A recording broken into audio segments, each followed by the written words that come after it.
Imak, apa si pengantin ni ada? Sanina sama mama ke? Ya.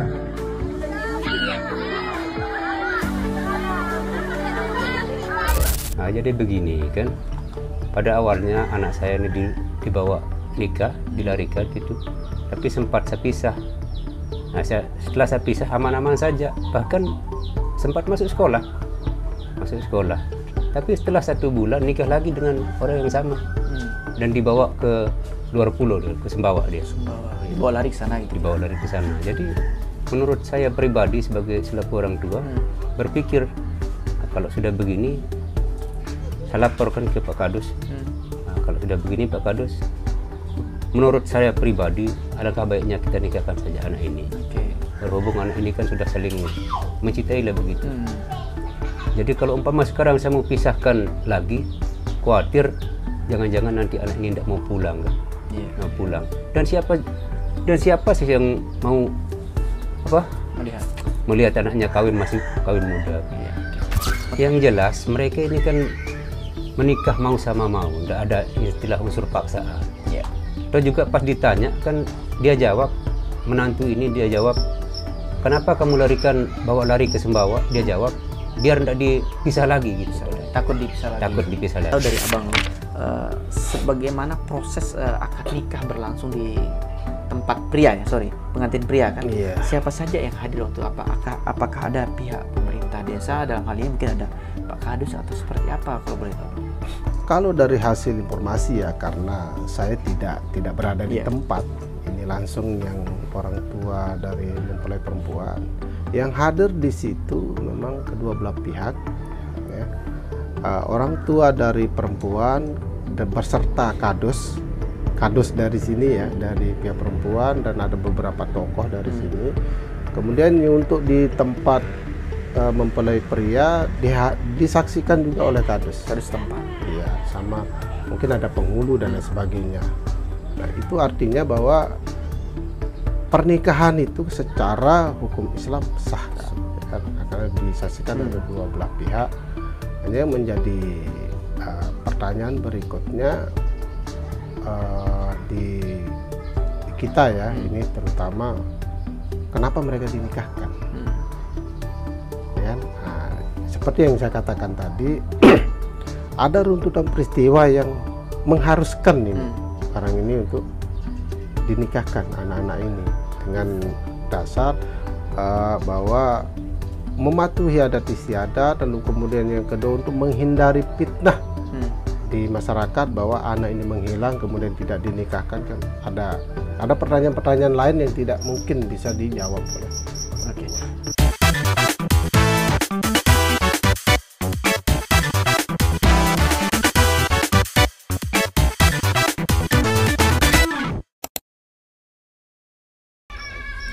Oke, assalamualaikum warahmatullahi wabarakatuh. Kembali lagi bersama saya Diki Wahyu dalam wawancara eksklusif ya. Setiap episode kami akan selalu menghadirkan informasi penting, unik dan menarik untuk Anda semua. Di episode kali ini saya menghadirkan narasumber yang tentu menjadi salah satu ya topik pembicaraan di luar sana, yang kita tahu bahwa baru-baru ini lagi viral di media sosial, ada pernikahan anak ya, sepasang anak yang perempuannya merupakan anak dari bapak langsung, narasumber yang saya hadirkan di hadapan Anda, dan satunya merupakan anak dari yang ada di Desa Beraim, Kecamatan Perengan. Dan ini merupakan tempat saya mengabarkan kepada Anda ini. Saya berada di Desa Sukaraja, Kecamatan Praia Timur, Lombok Tengah. Eksklusif saya menghadirkan kepada Anda terhadap kasus ini, dan tentu kita ingin memberikan ruang klarifikasi yang sama kepada siapapun termasuk dengan beliau. Assalamualaikum Pak. Waalaikumsalam. Dengan Bapak siapa? Dengan Bapak Muhdan. Bapak Muhdan, baik, terima kasih Pak ya. Sehat Pak? Alhamdulillah sehat. Oke Pak, ini mungkin perlu diceritakan kepada masyarakat luas Pak ya. Mungkin Pak Muhdan juga tahu begitu ramai ya, pemberitaan atau di media sosial gitu khususnya Pak ya. Video, mohon maaf, putri Bapak yang beredar luas, yang ada juga yang mendukung dan tidak mendukung terjadinya pernikahan. Nah, yang ingin kami tahu ini Pak, bagaimana sih awal mula pernikahan itu bisa terjadi Pak? Nah, jadi begini kan, pada awalnya anak saya ini dibawa nikah, dilarikan gitu, tapi sempat saya pisah. Nah, setelah saya pisah aman-aman saja, bahkan sempat masuk sekolah. Tapi setelah 1 bulan nikah lagi dengan orang yang sama, dan dibawa ke luar pulau, ke Sumbawa dia. Sumbawa. Dibawa lari ke sana gitu. Dibawa lari ke sana. Jadi menurut saya pribadi sebagai selaku orang tua, berpikir nah, kalau sudah begini saya laporkan ke Pak Kadus. Nah, kalau sudah begini Pak Kadus, menurut saya pribadi alangkah baiknya kita nikahkan saja anak ini. Berhubung anak ini kan sudah saling mencintai lah begitu. Jadi kalau umpama sekarang saya mau pisahkan lagi, khawatir jangan-jangan nanti anak ini tidak mau pulang kan? Mau pulang. Dan siapa sih yang mau melihat anaknya masih kawin muda?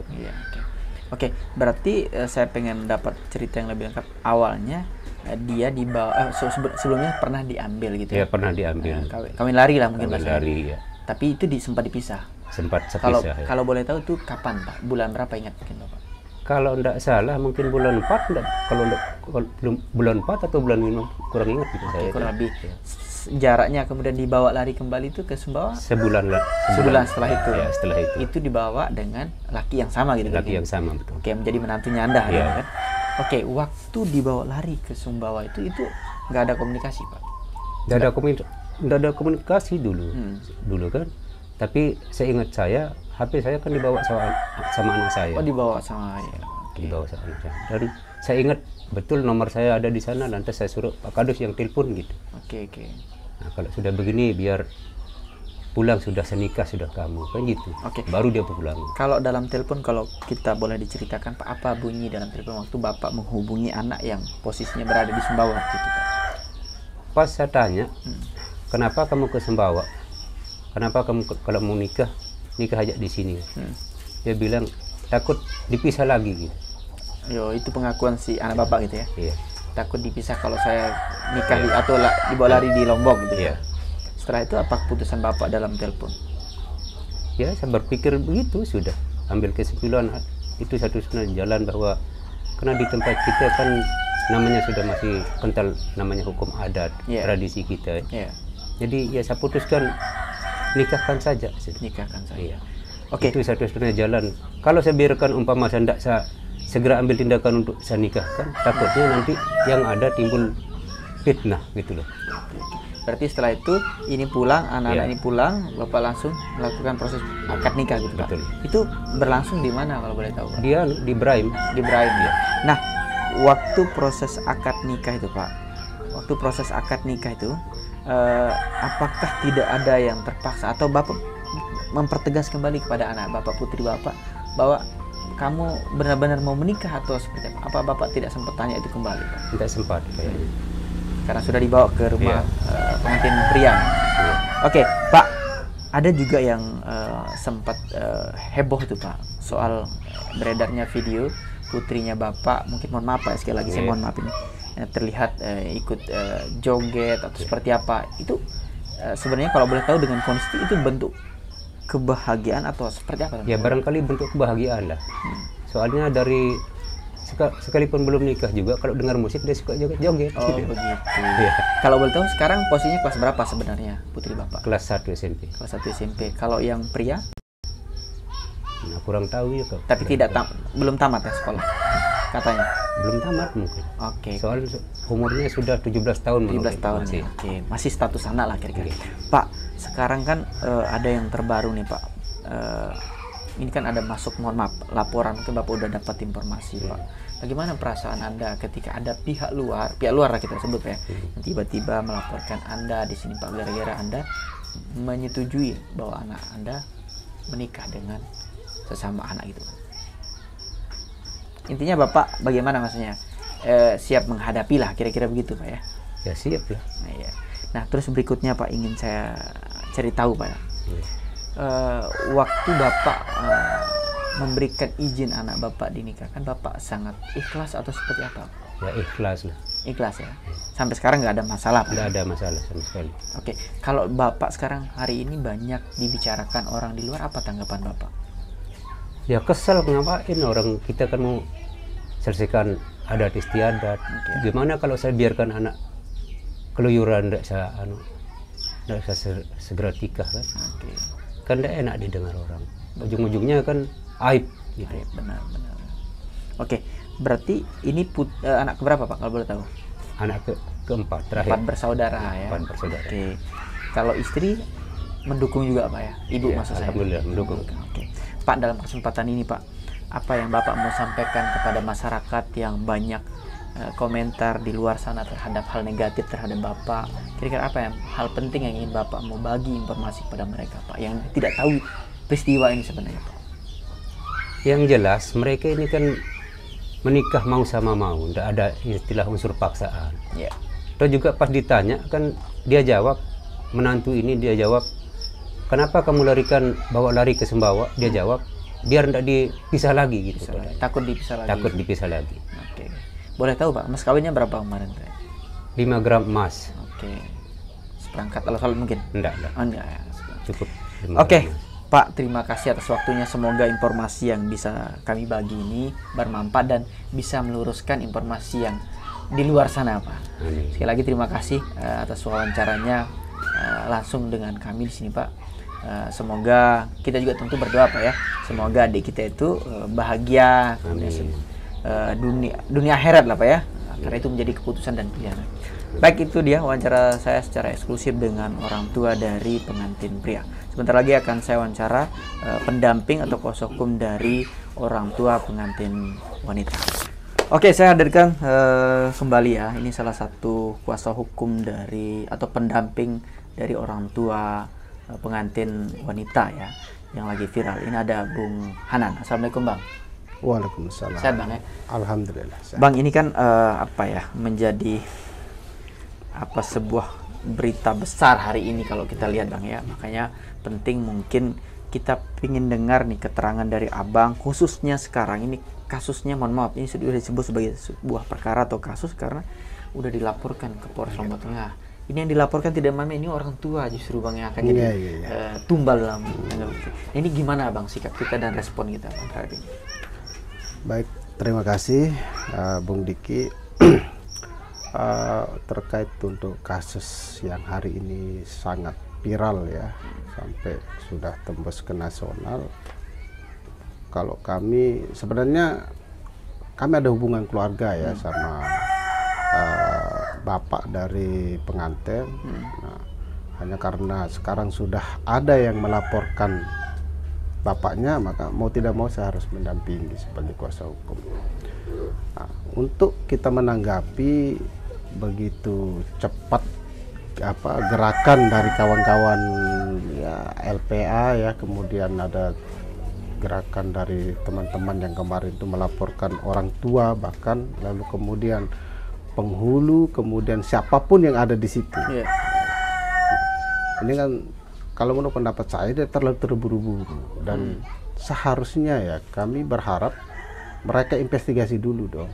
Nah, mereka turun, perjelas dulu kasusnya seperti apa. Karena seperti yang diceritakan dari orang tua dari pengantin, kronologisnya enggak singkat. Ada beberapa peristiwa yang mengharuskan orang tua itu mengambil tindakan. Ya.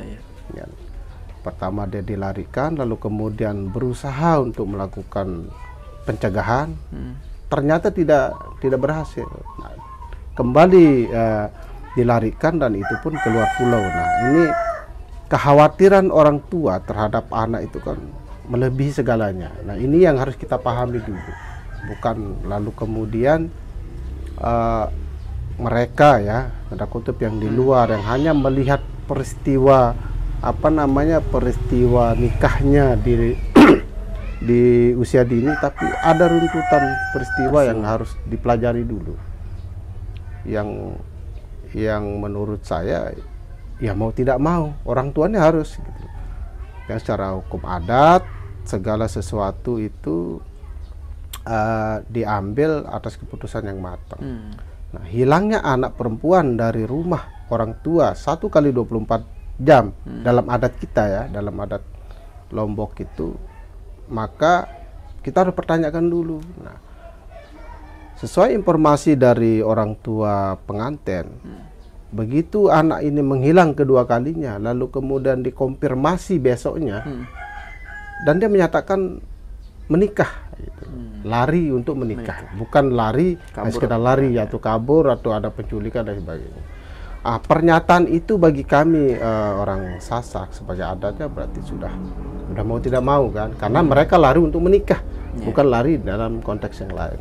Oke, terus berarti adik kita ini ya, pengantin ini dibawa lari yang kedua kalinya ke Pulau Sumbawa. Pulau Sumbawa. Oke, baik, orang tua mengetahui itu setelah mengkonfirmasi langsung. Mengkonfirmasi. Orang si anak ya, bahwa berada di Sumbawa untuk Sumbawa. Menikah tujuannya. Untuk menikah tujuan. Oke. Nah ini sekarang Bang, kita tahu, saya ingin tahu dari Abang dulu, sebagaimana proses akad nikah berlangsung di tempat pria ya, pengantin pria kan. Iya. Siapa saja yang hadir waktu apakah ada pihak pemerintah desa, dalam hal ini mungkin ada Pak Kadus atau seperti apa kalau boleh tahu Bang? Kalau dari hasil informasi ya, karena saya tidak berada di tempat ini, langsung yang orang tua dari mempelai perempuan yang hadir di situ memang kedua belah pihak ya. Orang tua dari perempuan beserta kadus dari sini ya, dari pihak perempuan, dan ada beberapa tokoh dari sini. Kemudian untuk di tempat mempelai pria disaksikan juga oleh kadus tempat. Iya, sama mungkin ada penghulu dan lain sebagainya. Nah, itu artinya bahwa pernikahan itu secara hukum Islam sah kan, karena disaksikan oleh dua belah pihak. Hanya menjadi pertanyaan berikutnya di kita ya, ini terutama kenapa mereka dinikahkan. Ya, nah, seperti yang saya katakan tadi, ada runtutan peristiwa yang mengharuskan ini orang ini untuk dinikahkan anak-anak ini dengan dasar bahwa mematuhi adat istiadat, lalu kemudian yang kedua untuk menghindari fitnah di masyarakat bahwa anak ini menghilang kemudian tidak dinikahkan. Kan ada pertanyaan-pertanyaan lain yang tidak mungkin bisa dijawab oleh orang tua. Bang, tapi Abang sebagai orang hukum ya, Abang pasti tahu bahwa, mohon maaf, apa yang sudah terjadi itu salah. Kalau kita merunut aturan kan begitu kira. Nah, kira-kira apa, kalau boleh saya dapat sedikit apa gambaran langkah hukum akan Abang lakukan? Karena ini jelas menurut hukumnya salah. Ada beberapa pendapat ya. Kalau kita merunut undang-undang perkawinan yang terbaru 2019 itu, pernikahan di bawah pernikahan dini alias di bawah umur itu kan tidak diperbolehkan. Tidak diperbolehkan. Tapi aturannya ada istilahnya dispensasi. Permohonan untuk diperbolehkan. Artinya bahwa pernikahan itu sebenarnya boleh. Tapi dengan mengajukan dispensasi ya kan? Benar. Bukan berarti dia tidak boleh sama sekali. Kalaupun memang barang itu tidak boleh, maka tidak ada alternatif lain untuk pernikahan itu dibolehkan. Dan kita juga sepakati bahwa memang pernikahan di bawah umur itu kan kita tidak menginginkan ya. Benar. Kalau kita juga menolak juga boleh. Hanya saja berbeda dengan kasus yang satu ini. Kita kan ngambil kasus yang ini ya. Padahal kalau kita lihat kasus-kasus yang lain kan banyak.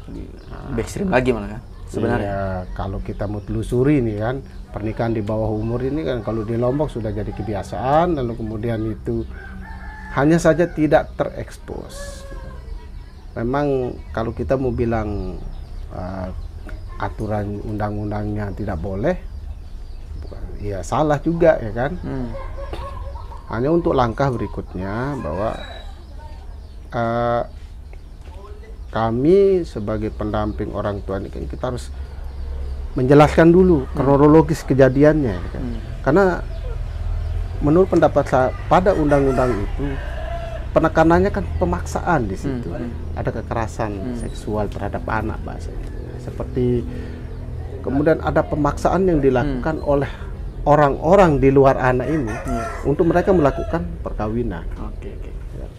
Nah, Dan berbeda dengan kasus yang ini. Kalau yang kasus yang sedang viral hari ini, antara kedua belah pihak tidak ada yang keberatan nih. Orang tua anak yang laki tidak ada, kemudian yang dari perempuan tidak ada, dan kedua belah pihak juga pengantinnya tidak ada yang keberatan. Mereka tidak merasa dipaksa, kemudian dengan alasan bahwa tanda kutip ya ada kejadian-kejadian lain yang harus mengharuskan mereka, tapi ini tetap berunut kepada bahwa ada hukum adat yang mereka patuhi. Orang tua ini ada istiadat, kemudian ada hukum Islam, lalu kemudian baru runutannya adalah hukum pemerintah. Nah, untuk sementara, untuk hukum pemerintah yang undang-undang perkawinan itu yang selalu merujuk kepada anak-anak ini, penerapannya tidak bisa harus harus diterapkan di seluruh wilayah, karena berbeda wilayah beda adatnya, beda karakter masyarakatnya, adat istiadatnya berbeda. Jadi ya harus dikesampingkan lah. Harapan saya nanti ya ini untuk pihak-pihak nih, terutama pemerintah, kemudian lembaga-lembaga yang konsen terhadap anak-anak ini, perhatiannya harus lebih. Dia harus turun, bukan hanya dia melihat dari jauh lalu kemudian mengatakan kalian salah loh ini. Tapi kesalahan yang dilakukan orang tua ini kan mereka tidak paham nih. Sama seperti contoh tadi, ada aturan yang membolehkan mereka untuk nikah dini asal ada dispensasi khusus. Ya, tapi mereka tidak tahu dispensasi itu apa, lalu kemudian tata caranya seperti apa. Nah, dalam hukum orang yang tidak tahu kan tidak bisa dihukum, karena mereka tidak tahu ini.